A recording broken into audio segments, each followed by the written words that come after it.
In this programme, I am going to talk about the similarities and differences of communism and socialism.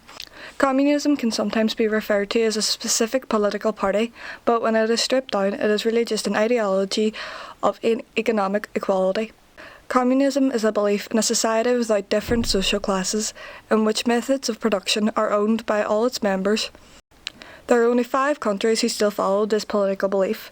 They are China, Cuba, Vietnam, North Korea, although some people may not agree with this, and Laos. One of the most powerful and influential communist people I'd say would have to be Fidel Castro. Fidel Castro was a revolutionist and orchestrated the Cuban Revolution. Here in the United States, the authority rob our airplanes. He was in government until 2008. In 1958, Castro and his forces began a campaign of guerrilla warfare, which led to the overthrow of Cuban dictator Batista. Castro became allies with the Soviet Union. Although he denied being a communist, he followed a lot of their ideologies, and his friendship with the Soviet Union caused a strained relationship with the USA. This then led to the Cuban Missile Crisis in 1962. Was a quarantine of all offensive weapons being shipped from Russia to that island fortress. The U.S. threw up a steel fence, prepared to stop any vessel carrying materials of war. In Cuba itself, 100,000 men were put under emergency orders, as they had been during past invasion scares. The waterfront in Havana and along other parts of the coast bristled with gun emplacements as the Cuban regime waited to see what their bosses in the Kremlin were to do. Cuba became the focus of world attention.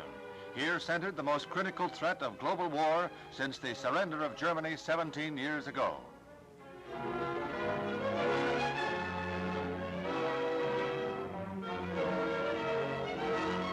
Castro has put every able-bodied man through military training. He has even armed some as young as 12 years of age, and authorities assembled thousands in cities and villages for patriotic rallies. As in the past, these rallies are designed to whip up hate of what Castro calls Yankee imperialistic warmongers. To suggestions that a UN team inspect missile sites, Castro said that they had better come ready for combat. The USA attempted to kill Castro an estimated 638 times before he died in 2016. They've tried to have him shot, tried to have him drugged, poisoned his wetsuit, even put explosives in his cigar. But he survived it all. They've tried to kill him in over 600 different ways, but his time still isn't up. However, socialism and communism may have similarities, but socialism is a lesser extreme. Unlike communism, socialism means a political and economic theory of social organisation which it advocates that the means of production, distribution and exchange should be owned or regulated by the community as a whole.